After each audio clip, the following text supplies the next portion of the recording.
আর কে নারায়ণের ক্লাসিক উপন্যাস the guide নিয়ে আজ কথা বলা যাক। গল্পটা দক্ষিণ ভারতের এক কাল্পনিক শহর মালগুডিকে নিয়ে। আর সেই গল্পের গভীরে যে কত কিছু লুকিয়ে আছে, চলুন আজ সেটাই খুঁজে বের করি। আচ্ছা, একটা প্রশ্ন দিয়ে শুরু করা যাক, কি বলেন? ভাবুন তো, একটা জীবন যেটা শুরুই হয়েছে প্রতারণা দিয়ে, সেই জীবন কি শেষ পর্যন্ত দেবত্ব বা এক ধরনের পবিত্রতার ছোঁয়া পেতে পারে? ঠিক এই প্রশ্নটাই কিন্তু আমাদের গল্পের নায়ক রাজুর পুরো জীবনের জার্নিটাকে তুলে ধরে। রাজুর জীবনটা বেশ অদ্ভুত, দ্বন্দ্বে ভরা।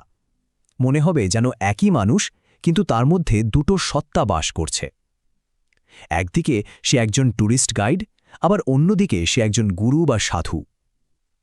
চলুন তার এই দুটো পরিচয়ের ভেতরেই ঢোকা যাক।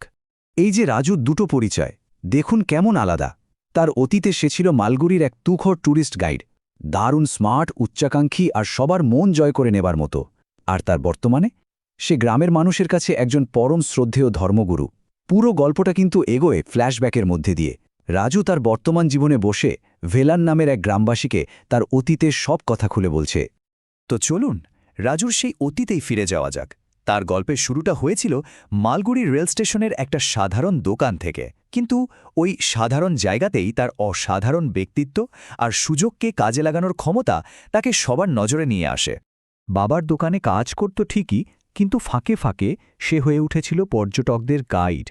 মেম্পি পাহাড় হোক বা সারু নদী, সব জায়গায় ঘুরিয়ে দেখানোর জন্য তার বেশ নামডাক হয়ে গিয়েছিল।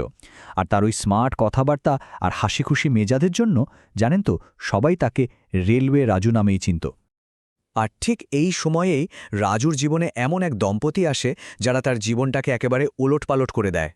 একজন হলেন মার্কো, বেশ গম্ভীর একজন প্রত্নতত্ত্ববিদ, আর তার সাথে তার সুন্দরী স্ত্রী রোজি, যে স্বামীর কাছে ছিল একেবারেই উপেক্ষিত। রোজির মনে ছিল শিল্পী হওয়ার স্বপ্ন, সে নাচতে ভালোবাসত, কিন্তু তার স্বামী এই ব্যাপারটা একদমই পছন্দ করত না। আর রাজু হয়ে গেল তাদের গাইড। আর বলতে পারেন এখান থেকেই রাজুর জীবনের একটা নতুন পর্ব শুরু হলো।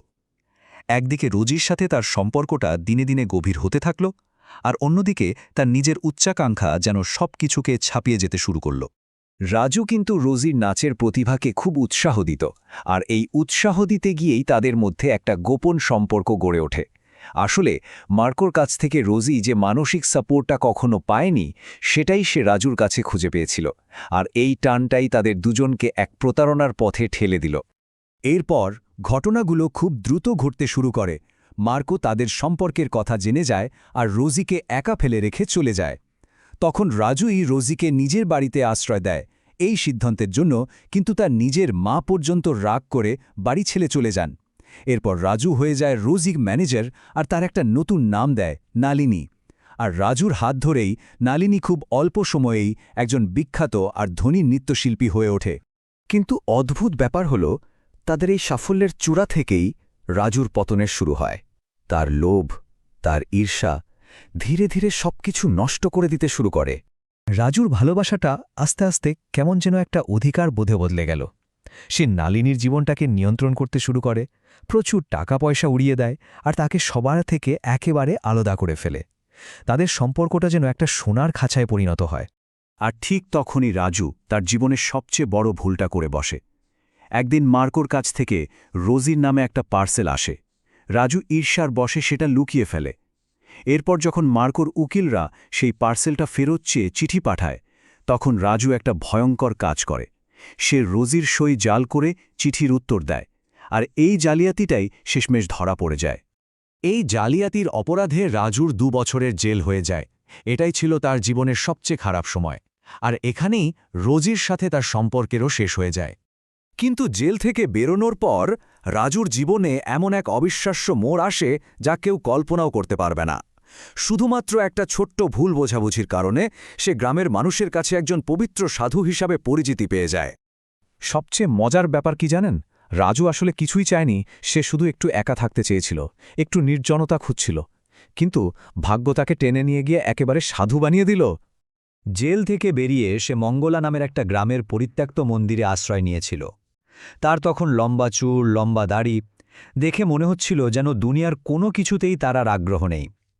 তার এই চেহারা আর তার কিছু আধ্যাত্মিক ধরনের কথাবার্তা শুনে ভেলান নামের এক সহজ সরল গ্রামবাসী তাকে একজন বিরাট সাধু বা মহাত্মা ভেবে বসে। আর তারপর ভেলানের সেই বিশ্বাসটা দাবানলের মতো পুরো গ্রামে ছড়িয়ে পড়ে। ব্যাস, রাজু একেবারের গ্রামবাসীদের এই অটল বিশ্বাসের জালে আটকে গেল। সে তো মনে মনে ভালো করেই জানে যে সে কোনো সাধু সন্ন্যাসী নয়, কিন্তু পরিস্থিতি এমন দাঁড়ালো যে তাকে সেই সাধুর অভিনয়টাই চালিয়ে যেতে হলো। গল্পের ক্লাইম্যাক্সটা আসে তখন, যখন গ্রামে এক ভয়ঙ্কর খরা দেখা দেয়। আর ঠিক তখনই রাজুর এই মিথ্যে পরিচয়টা এক কঠিন বাস্তবতার মুখোমুখি এসে দাঁড়ায়। গ্রামবাসীদের মনে একটাই বিশ্বাস, তাদের স্বামীজি যদি উপোস করেন তাহলেই বৃষ্টি নামবে। ভাবুন একবার রাজুর অবস্থা। এই বিশ্বাস তাকে এমন এক অসম্ভব পরিস্থিতিতে ফেলে দিল যেখানে তার সামনে মাত্র দুটো পথ খোলা। হয় সে নিজের আসল পরিচয় সবার সামনে স্বীকার করে নেবে, নয়তো তাকে এই উপোস করে নিজের জীবনের ঝুঁকি নিতে হবে। গ্রামবাসীদের আশা, তাদের স্বামীজিকে টানা 12 দিন উপোস করতে হবে। আর এই 12 দিনের কঠিন পরীক্ষা রাজুকে একেবারে জীবন আর মৃত্যুর দুর্গোড়ায় এনে দাঁড় করিয়ে দেয়। আর এখানেই গল্পের সে সবচেয়ে বড় প্রশ্নটা আমাদের সামনে এসে দাঁড়ায়। রাজু কি শেষ মুহূর্ত পর্যন্ত শুধু অভিনয় করে যাচ্ছিল, নাকি সে সত্যি তার এই সাধুর ভূমিকাটাকে মেনে নিয়েছিল আর আত্মত্যাগের জন্য প্রস্তুত হয়েছিল? উপন্যাসের শেষ লাইনটা এক কথায় অসাধারণ, একই সাথে শক্তিশালী আর রহস্যময়। জ্ঞান হারিয়ে ফেলার ঠিক আগের মুহূর্তে দুর্বল গলায় রাজু বলে ওঠে, ভেলান, পাহাড়ে বৃষ্টি হচ্ছে, আমি অনুভব করতে পারছি জল আমার পা বেয়ে ওপরে উঠে আসছে। লেখক কিন্তু রাজুর শেষ পরিণতির কথা স্পষ্ট করে বলেননি, সেটা আমাদের ভাবনার জন্যে ছেড়ে দিয়েছেন। সে কি শেষ পর্যন্ত একজন সাধারণ প্রতারক হিসেবেই মারা গেল, নাকি এই আত্মত্যাগের মধ্যে দিয়ে একজন সত্যিকারের পথপ্রদর্শক বা গাইড হিসেবে তার নতুন জন্ম হল?